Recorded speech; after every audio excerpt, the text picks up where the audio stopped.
தினம் ஒரு தியானம். நீதி உண்டாக இருதயத்திலே விசுவாசிக்கப்படும்.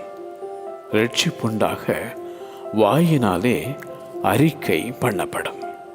ரோமர் அதிகாரம் 10 வசனம் 10.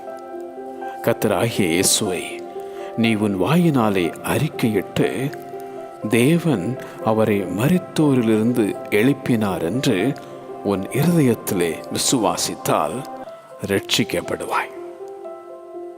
மாம்சத்தில் வந்த இயேசு கிறிஸ்துவை அறிக்கை பண்ணுகிற எந்த ஆவியும் தேவனால் உண்டாயிருக்கிறது. இயேசுவானவர் தேவனுடைய குமாரன் என்று அறிக்கை பண்ணுகிறவன் எவனோ அவனில் தேவன் நிலைத்திருக்கிறார், அவனும் தேவனில் நிலைத்திருக்கிறான்.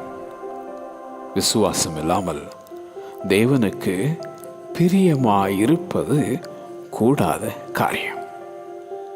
தேவனிடத்தில் சேருகிறவன் அவர் உண்டென்றும் அவர் தம்மை தேடுகிறவர்களுக்கு பலன் அளிக்கிறவர் என்றும் விசுவாசிக்க வேண்டும்.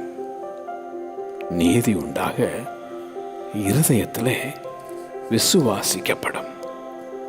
ரட்சிப்புண்டாக வாயினாலே அறிக்கை பண்ணப்படும்.